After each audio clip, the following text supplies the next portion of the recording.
Ahí pueden ver la presentación. Sí, profesor. Genial. Seguimos con pares craneales. Hoy vamos a desarrollar los oculomotores. Los nervios oculomotores son el 3, el 4 y el 6.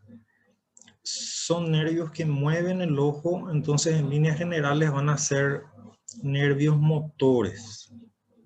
Aunque vamos a ver que el 3 va a tener también un agregado, una parte vegetativa. El 3 va a salir en la cara anterior del mesencéfalo.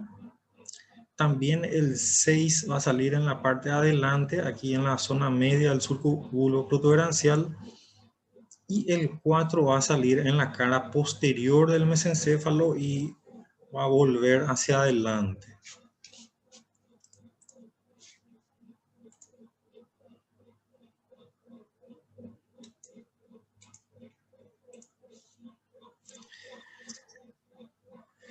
Vamos a ver, igual que en los anteriores, ¿verdad? El origen real, aparente, trayecto, terminación, función, alteraciones y semiología, o sea, las pruebas que hacemos para ver si está funcionando bien o no.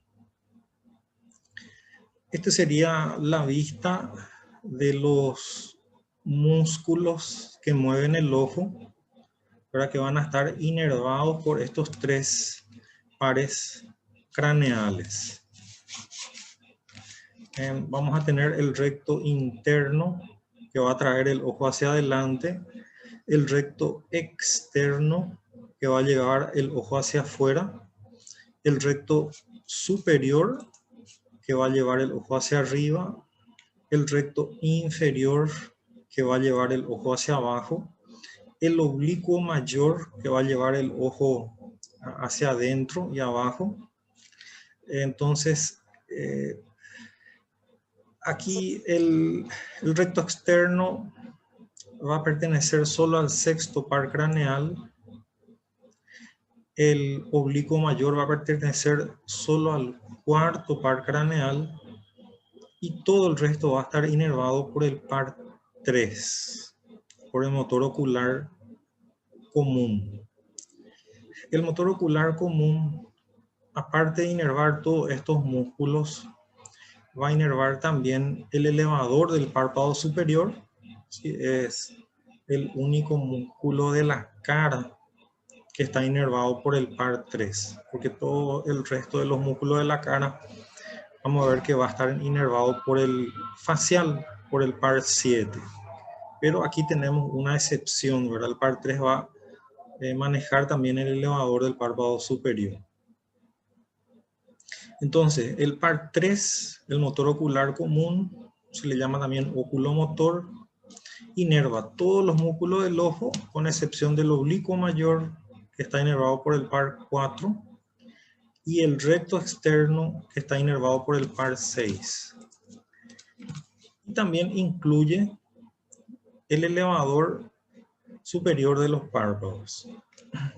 Entonces, el 4 va a quedar solamente con el oblicuo mayor y el 6 con el músculo recto externo. Aquí vemos los orígenes reales, es decir, los núcleos de origen real. En el caso del par 3, vamos a ver que su núcleo real está en el mesencéfalo. Nosotros estamos mirando acá el tronco cerebral de hacia atrás, como si fuera transparente. Y esto que vemos en rojito es el núcleo real del par 3, que está en el mesencéfalo, está al lado del acueducto de Silvio, en la sustancia gris periacueductal, o sea, en la sustancia gris que rodea el acueducto de Silvio, y está a nivel de los tubérculos cuadrigéminos anteriores. ¿Sí? A partir de ahí, las fibras se van a dirigir hacia adelante y van a salir por la cara anterior del mesencéfalo. Ese va a ser su origen aparente. En la misma dirección debajo tenemos el núcleo de origen real del par 4, que también está en la sustancia gris periacueductal, pero a nivel de los tubérculos cuadrigéminos posteriores, o sea, a esa altura. Y este núcleo se va a cruzar con el del otro lado y va a salir por detrás, o sea, por la cara posterior del mesencéfalo, va a hacer un giro, va a rodear completamente el mesencéfalo y se va a dirigir al ojo. Después tenemos el origen real del par 6, ¿sí? Está más o menos en la misma dirección, pero mucho más abajo, ya en la protuberancia. Y a partir de ahí se va a dirigir hacia adelante y va a salir en la cara anterior del surco bulbo protuberancial, en la parte media.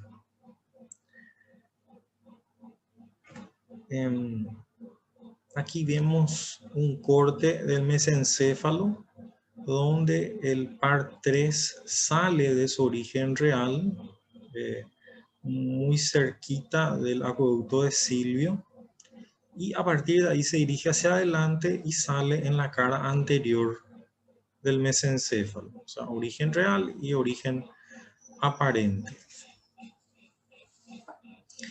El par 4 dijimos que va a estar aquí en esta misma dirección, pero un poquito más abajo a nivel de los tubérculos cuadrigéminos posteriores. Y va a salir por detrás, por la parte posterior del mesencéfalo. Y el 6 está más abajo, ya a nivel de la protuberancia, y sale por la cara anterior del tronco cerebral en la zona media del surco bulbo protuberancial. Entonces, esos serían los orígenes reales y aparentes. Todos estos nervios se van a dirigir hacia adelante a la cavidad orbitaria y van a entrar a la cavidad orbitaria a través de la hendidura esfenoidal. La hendidura esfenoidal es un agujerito bastante grande, tiene una forma más o menos oval. Porque el par anterior, el par 2, que habíamos hablado del nervio óptico, también viene de la cavidad orbitaria, pero viene por los conductos ópticos, que están un poquito más arriba y adentro. Aquí tenemos otra vez la vista de los músculos, que va a ser la terminación. Dijimos que el 6 va a ser muy fácil porque inerva un solo músculo, que es el recto externo, y su función va a ser llevar el ojo hacia afuera. Entonces, si hay una lesión del par 6, el ojo se va a desviar hacia adentro porque va a predominar la fuerza del recto interno. Entonces vamos a tener un estrabismo convergente, ¿sí? Es una desviación del ojo hacia adentro por debilidad del recto externo. El par 4 va a inervar el oblicuo mayor, que va a dirigir el ojo hacia abajo y hacia adentro. Entonces, si hay una parálisis, el ojo se desvía hacia arriba y hacia afuera. Y si hay un problema con el par 3, que lleva el ojo hacia adentro, el ojo se va a desviar hacia afuera. O sea, vamos a tener un estrabismo divergente porque va a predominar la fuerza del recto externo. ¿Sí? Entonces, en cualquier caso de parálisis o de debilidad de estos músculos, predomina la fuerza del músculo sano que lleva el ojo en esa dirección. Otra parte que va a tener el par 3 es un núcleo vegetativo que se encuentra en el mesencéfalo. Tenemos que tener en cuenta que cuando encontramos núcleos vegetativos a nivel del cráneo, todos son parasimpáticos por ubicación. El parasimpático tiene una ubicación cráneo-sacra, o sea, está a nivel del cráneo y luego a nivel de la médula sacra. Y el simpático tiene una ubicación cérvico-dorso-lumbar, o sea, tiene una cadena de ganglios que se extiende por la columna cervical dorsal y lumbar, ¿sí? Al lado de la médula espinal. Entonces, en este caso, este núcleo va a manejar el reflejo fotomotor.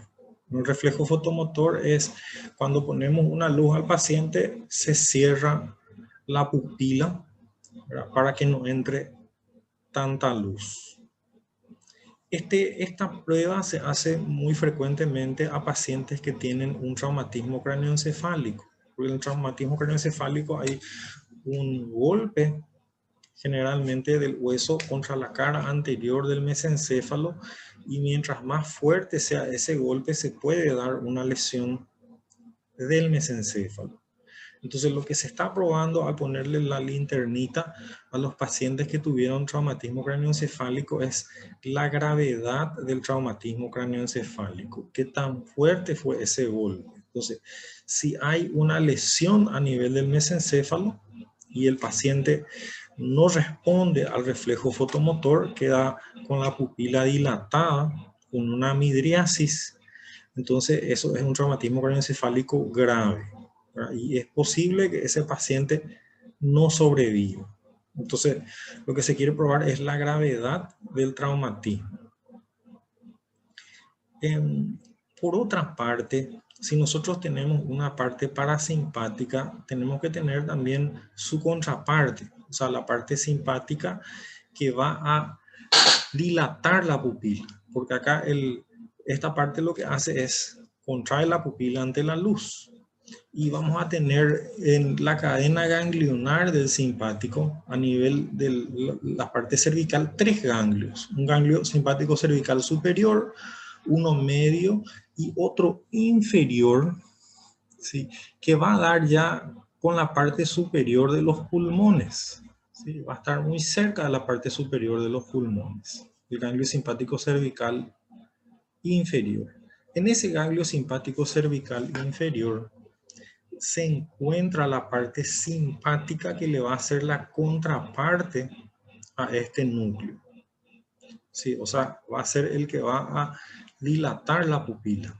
Muchas veces ese ganglio simpático cervical inferior se encuentra unido ya con el primer ganglio dorsal y forman lo que se llama el ganglio estrellado. Un ganglio en forma de estrella que envía sus ramas a diferentes partes de los órganos, ¿verdad? Porque acá tenemos que el simpático y el parasimpático van a inervar todos los órganos, la pupila es uno de ellos.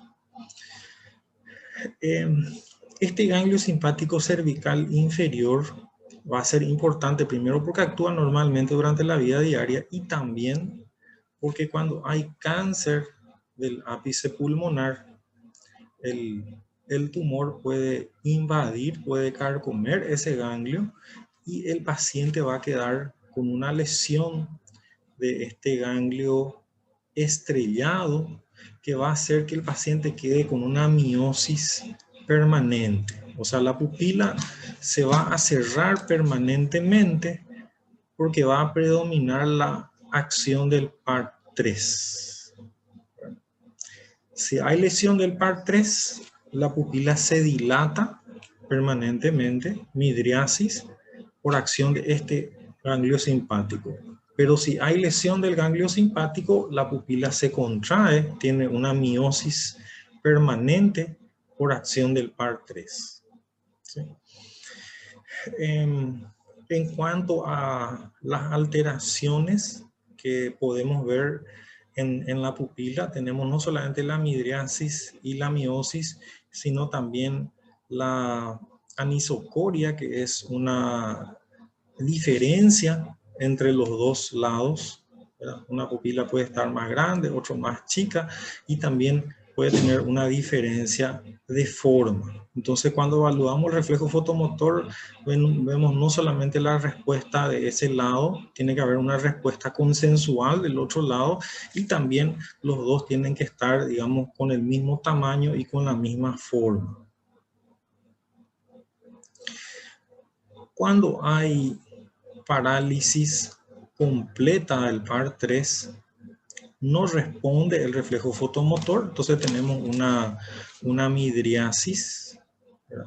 Como dijimos que el par 3 lleva el ojo hacia adentro, si hay parálisis, se dirige hacia afuera, hay un estrabismo divergente, y como maneja el elevador del párpado superior, el párpado va a caer de ese lado y tenemos una ptosis palpebral. Entonces esta sería la imagen de una parálisis completa del par 3, donde hay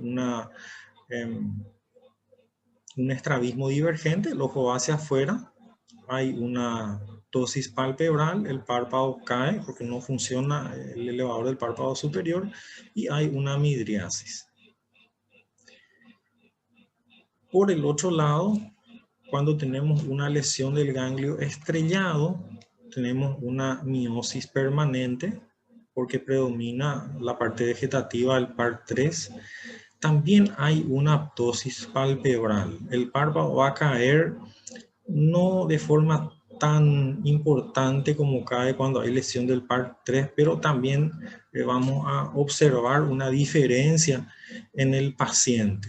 Aparentemente este ganglio simpático maneja también la parte vegetativa, ¿verdad? Y un núcleo adosado al elevador del párpado superior. Y lo otro que vamos a ver en el paciente es que hay enoftalmía. Enoftalmía quiere decir el ojo es como que se va a hundir en la órbita por falta de agua, va a tener anhidrosis. Entonces, cuando el paciente tiene estas características, una miosis, una caída del párpado en ese lado y como que el ojo entra a una anhidrosis, entonces decimos que el paciente tiene un síndrome de Claude Bernard Horner. En algunos libros le llama solamente por el apellido, ¿verdad? Síndrome de Horner. Y tenemos que saber que esto significa que puede haber un problema con el ganglio estrellado de ese lado, el ganglio estrellado o el ganglio simpático cervical inferior. Algunos pacientes, algunas personas tienen los 3 ganglios simpáticos cervicales y otras tienen 2 ganglios simpáticos y el tercero ya es el estrellado, porque es una unión entre el último cervical y el primer dorsal. Entonces son variaciones anatómicas normales. En cualquiera de los dos casos, si hay una lesión de ese ganglio, ¿verdad? Aparece un síndrome de Horner y esto generalmente se manifiesta no solamente como que el paciente tiene problemas en ese ojo, sino generalmente puede haber también un dolor irradiado al hombro. Esto es muy importante en fisioterapia porque muchas veces o algunas veces tenemos pacientes derivados a fisioterapia por un dolor de hombro, pero le examinamos al paciente y ese paciente no tiene dolores puntuales, o sea, no encontramos una zona de dolor puntual, tampoco no tiene limitación en los movimientos del hombro, ¿verdad? No hay contracturas. Entonces, si ese paciente además de tener estas características tiene estos problemas del ojo, tenemos que sospechar en que el dolor puede ser un dolor irradiado desde la zona de lesión al ganglio estrellado y que la causa más probable puede ser un tumor o una metástasis a nivel del ápice pulmonar que está carcomiendo ese ganglio. Entonces, este paciente inmediatamente tiene que ser derivado a oncología. Para este paciente no podemos usar ninguno de los aparatos que habitualmente solemos usar para un paciente con dolor de hombro, como ultrasonido o onda corta o inclusive electroterapia, que puede terminar diseminando ese cáncer que está en ese lugar. Entonces, mucho cuidado con los pacientes con un dolor de hombro sin que haya una localización de una estructura que duele de forma puntual, sin limitación y aparte un problema en el ojo de ese lado. ¿Cómo examinamos los pares craneales? Lo primero es el reflejo fotomotor para probar el núcleo vegetativo del par 3. Después, la observación, ¿verdad? En algunos casos en que la parálisis sea importante, vamos a ver luego la desviación del ojo del paciente, o sea, el estrabismo, ¿verdad? Dependiendo de cuál sea el músculo paralizado. También si el elevador del párpado superior está o no caído. Y después comenzamos con los movimientos, que tiene que ser un ojo a la vez. Primero el paciente que tapa un ojo y tiene que seguir las direcciones abajo, arriba, de costado y en diagonal. Las dos diagonales. Y luego, ¿verdad?, con el otro ojo. Y por último, los ejercicios de convergencia. O sea, le ponemos un lápiz, por ejemplo, al paciente y le pedimos que haga esto 10 veces. Si hay alguna debilidad, el músculo va a saltar un poquito hacia el otro lado. Va a saltar siempre hacia el lado sano. No sé si tienen alguna pregunta con respecto a estos pares oculomotores.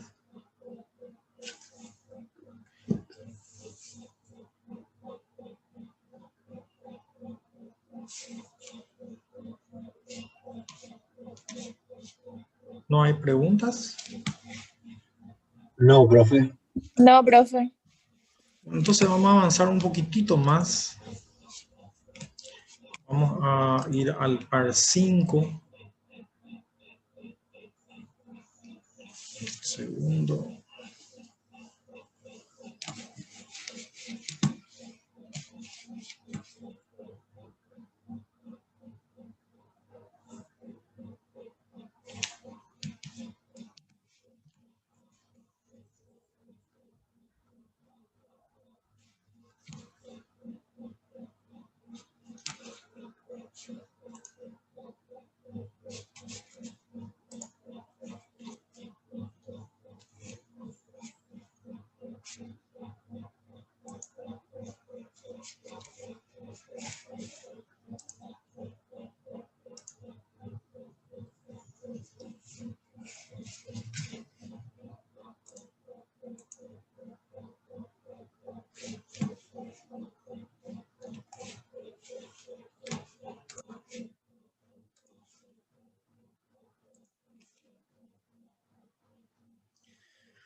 Nosotros saltamos un poquito ahora en oculomotores el par 5, ahora hablamos del 3, del 4 y del 6, porque el 5 va a actuar ya en la cara, va a manejar mayormente lo que es la sensibilidad de la cara y también la motricidad de la masticación.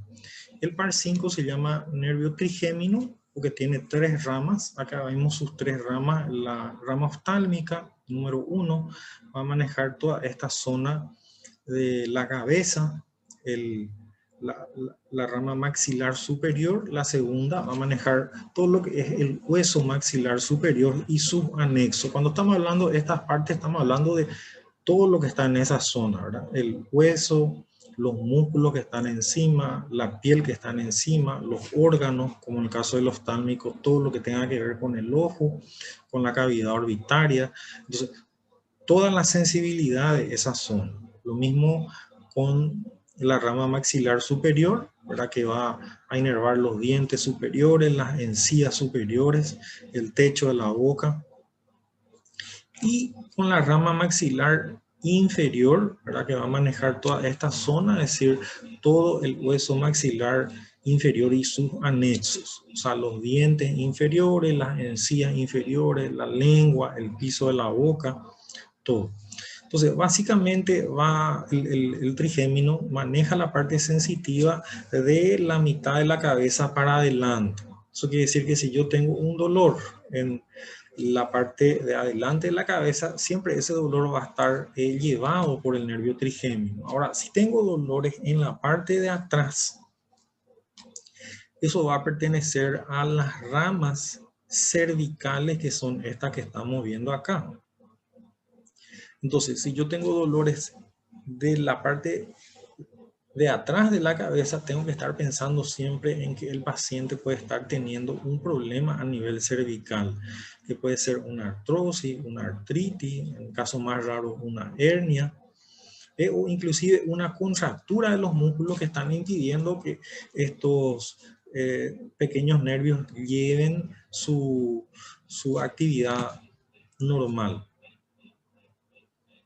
En cuanto al origen real, nosotros vamos a tener un nervio masticatorio, ¿verdad? Nervio motor del trigémino, que vemos aquí en la protuberancia muy cerca del núcleo motor del par 6.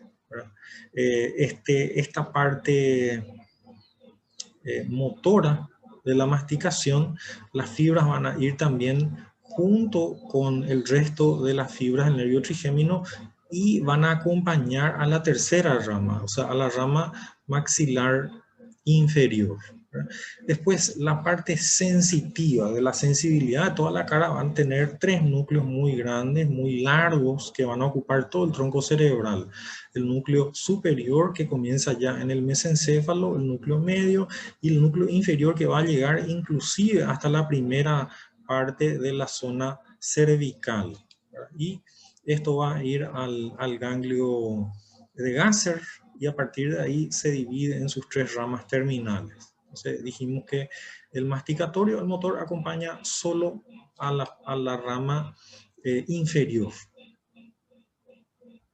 Acá tenemos una imagen de dónde más o menos está ubicado el ganglio de Gasser y cómo a partir de ahí se distribuye, ¿verdad? La rama oftálmica, ¿verdad? Que maneja todo lo que tenga que ver con el ojo, con parte de la nariz, la frente y más o menos hasta la mitad de la cabeza.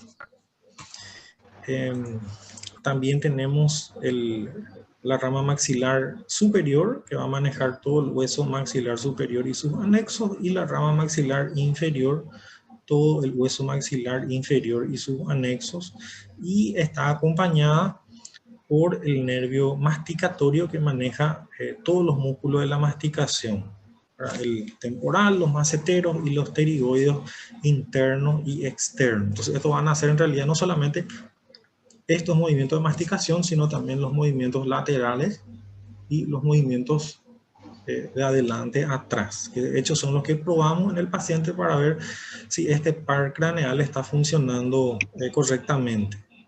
Entonces, en general, las funciones van a ser la sensibilidad de toda la cara y la motricidad de la masticación. En cuanto a la sensibilidad de la cara, ¿cómo probamos? ¿Verdad? Podemos probar los distintos tipos de sensibilidad. Por supuesto, ojos cerrados, y probamos una parte de la cara por vez. ¿Verdad? Sensibilidad táctil con algodón, una escobilla, la escobilla del martillo de reflejos. Sensibilidad térmica con tubo de agua fría o de agua caliente o un metal frío. Y sensibilidad algésica con un alfiler, donde el paciente tiene que reconocer cuándo le tocamos con la puntita y cuándo con la cabeza del alfiler.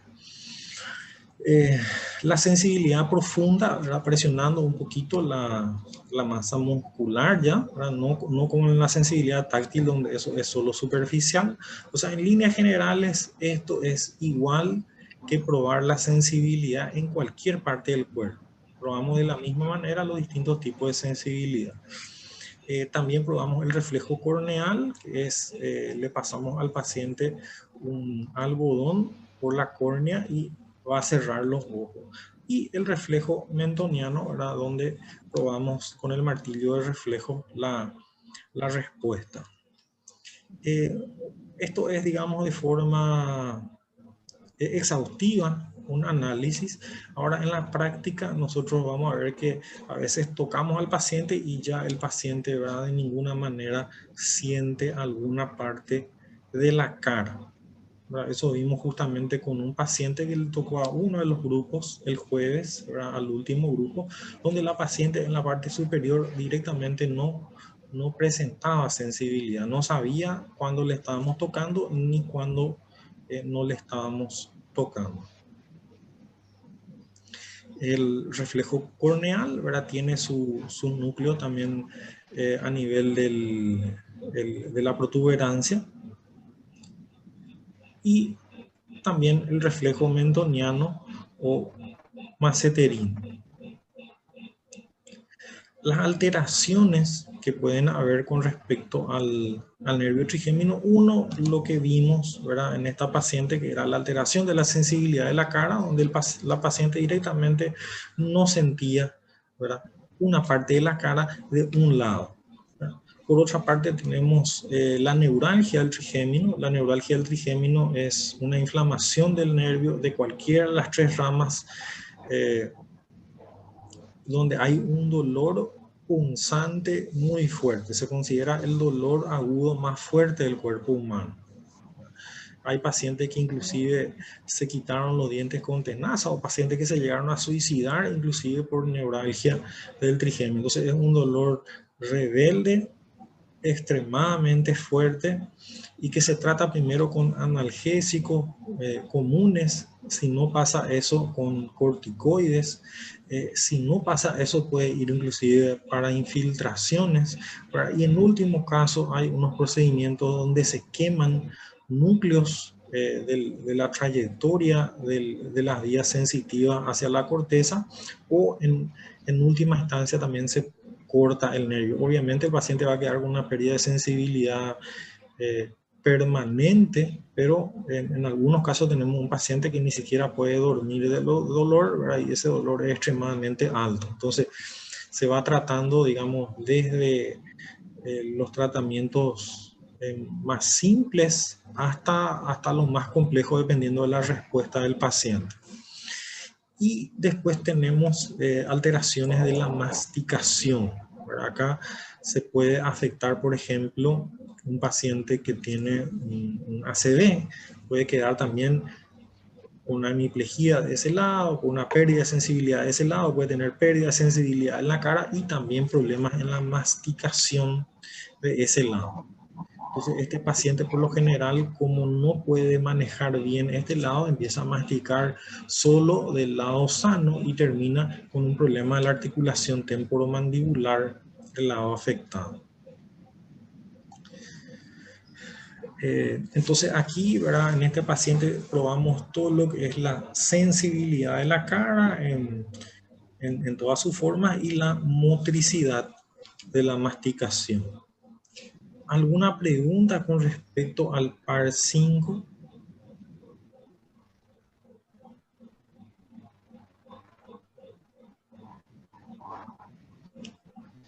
No, profe. No, profe. No, Bueno, profe, está súper claro. bueno, entonces vamos a seguir un poquito más. Comenzamos con el par 7. El par 7 es el nervio facial, va a ser exclusivamente, va a ser el nervio motor de la cara. Va a manejar todos los músculos de la cara, músculos de las expresiones faciales, con excepción del elevador del párpado superior, porque dijimos que el elevador del párpado superior está inervado por el par 3. Tenemos el núcleo motor de origen real. Esto sería la cara posterior del tronco cerebral, ¿verdad? El piso del cuarto ventrículo, donde dijimos que el triángulo superior pertenece a la protuberancia y el triángulo inferior al bulbo. Entonces aquí va a estar el núcleo motor del par 7, va a tener en realidad dos partes, un núcleo superior y un núcleo inferior. El núcleo superior para manejar los músculos de la comisura de los labios para arriba, y el núcleo inferior maneja los músculos de la comisura de los labios para abajo. También va a tener un núcleo gustativo, que está en azul, donde van a actuar juntos el 7, el 9 y el 10. Estos van a manejar la sensibilidad de las distintas partes de la lengua, donde la parte más anterior de la lengua, la parte gustativa más anterior de la lengua va a pertenecer al 7, la parte media al 9 y la parte más posterior al 10. Eso se va a probar entonces con algún sabor que podemos hacerle probar al paciente en la parte más anterior de la lengua. La parte motora, ¿verdad?, moviendo todos los músculos faciales, desde los ojos, la nariz, hasta la parte de abajo. Y también el par 7 va a tener un núcleo vegetativo, ¿verdad? Se llama núcleo lácrimo-muconasal porque va a manejar glándulas lagrimales y las glándulas submaxilar y sublingual. Entonces, si hay alteración, el paciente puede quedar sin lagrimear de ese lado y también con una sequedad en la boca por la falta de secreción de las glándulas salivales.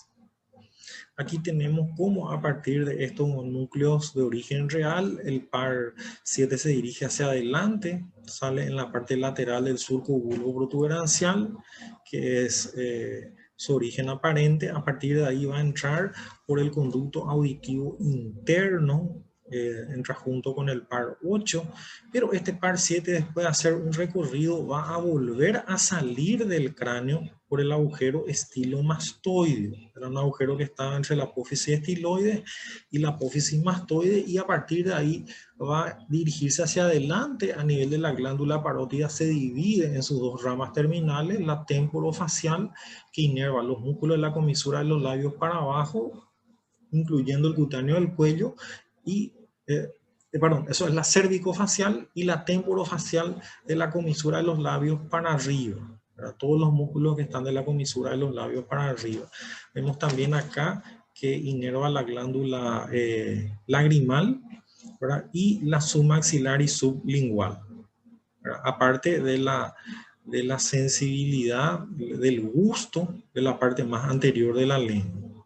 Entonces, sus funciones son motricidad de la cara, gusto en la parte anterior de la vena lingual y la secreción de las glándulas lagrimales, submaxilar y sublingual. ¿Verdad? Como probamos,